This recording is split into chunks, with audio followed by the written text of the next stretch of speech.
In a world full of highly talented people, some amazing guitarists are bound to slip through the cracks. I like to do what I can do to raise awareness of the musicians that I look up to who have yet to reach the levels of the Jimi Hendrixes, Slashes, and Eric Claptons of the world. Today, I've compiled a list of lesser-known guitarists you need to check out. The lesser-knownness will vary. If you already know these guys, right on. If not, then hopefully you discover some new music. To start off my list is a fellow Canadian, Philip Sayce. If you followed me for a bit, you know that the blues great Stevie Ray Vaughan is one of my all-time favorites. I think one of the things that sets Stevie aside is the supernatural intensity that he somehow maintained for an entire concert. It's clear that Philip is a disciple of the SRV Church, but what sets him aside from all the other imitators is that it seems he can get to that same level that Stevie could. If you're into the whole blues rock trio thing, Philip is an absolute powerhouse and you gotta check him out. I'm gonna recommend you check out his cover of the Band of Gypsys classic, Who Knows. He's playing in some small bar and he's absolutely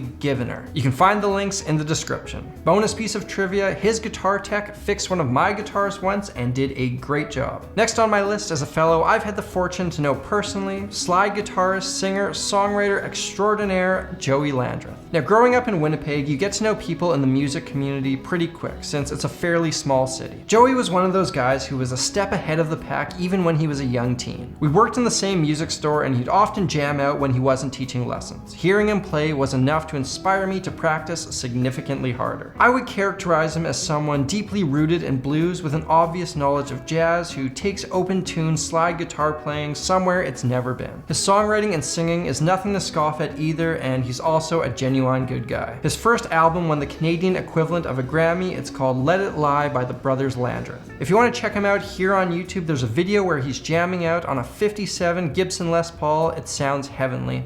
Links in the description. Moving right along is someone I've mentioned before, and I'll happily mention him again, Johnny A. If you live in the Boston East Coast area, you've probably heard of him, but I'm not sure that following has extended elsewhere. Now, I'm not usually the biggest fan of instrumental guitar music, which is funny because that's mostly what I do here. But Johnny is different. When I listen to him, I don't miss the singer, and I don't feel like it's simply a guitar player showing off. To me, he's the epitome of taste and tone. His music would probably fall under the Americana umbrella. Jazzy, funky, bluesy rock. I'm totally in awe of his phrasing and have spent many an hour transcribing his solos. Check out his song Oh Yeah and hear his super cool signature guitar sing. You know where to find the link. I'm a little hesitant to classify the dobro master Jerry Douglas as lesser known. He's the most critically acclaimed resonator guitar player out there, and at some point you've probably heard his playing. But despite his many awards and impressive discography, I'm willing to bet that most people haven't heard his name, as most of what he's done has been session work. The dobro is most commonly associated with bluegrass, a style that Jerry is no doubt a master of. But a lot of his work has transcended the genre. He's played with Eric Clapton, Elvis Costello, among others. Virtuosic musicians can sometimes be a bit overwhelming, but Jerry is someone I could listen to all day. A personal favorite is a cover he did with Mumford & Sons of Simon and Garfunkel's The Boxer. Aside from that, check out his rendition of Hey Joe. If you don't know where the links are at this point, that's your problem. Next up, I'm going to cheat a bit and list two guitarists from Jamaica, Ernest Ranglin and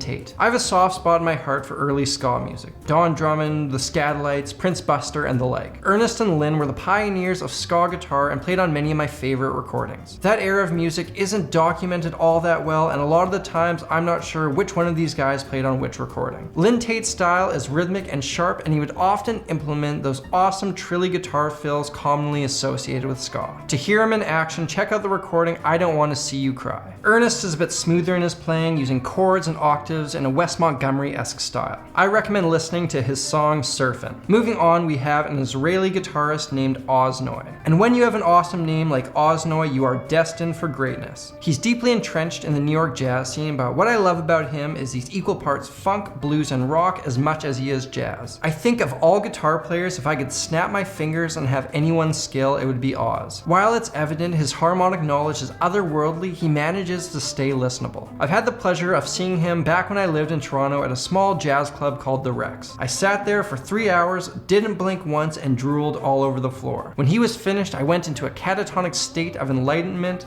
Paramedics were called. I'm not allowed back there, but it was all worth it. My favorite song of his is Twice in a While. There's no great YouTube videos out there, but I'll give you a link anyways. Even though it's a handheld cam, it's still amazing and the solo gives me chills. And to wrap things up is a fellow social media guitarist, Instagram wonder boy and YouTuber extraordinaire Mateus Asato. If you don't follow him, you need to go and do that now. He's just the right mix of technique and taste, and clearly a big fan of Jeff Beck. Big props. While he's gained an impressive following online, he's also done work with some A-list pop names like Tori Kelly and Jessie J. It's awesome to follow this guy's career because the sky is the limit for someone so talented. My favorite thing about him is that he has an instantly identifiable, unique voice on the instrument. You don't find that a lot, and it's something to commend. On top of that, the guy has great hair and a sharp look in general. Check out his video Noisy Monday on his YouTube page, you will not regret it. Ladies and gentlemen, that's all for today. If you've got a lesser known guitar player you think the world needs to know about, let us know in the comments. And while you're at it, don't just leave a name, why don't you tell us a little bit about why you think they're so great. Thank you all for watching, I hope you enjoyed this video and discover some new music. As always, a big thank you to everyone who supports my channel on Patreon. You guys make it possible for this lesser known guitarist to do what I do, and for that I'm truly grateful. Making this video has inspired me to go play some music. I'm Samurai Guitarist, and I will see you again soon.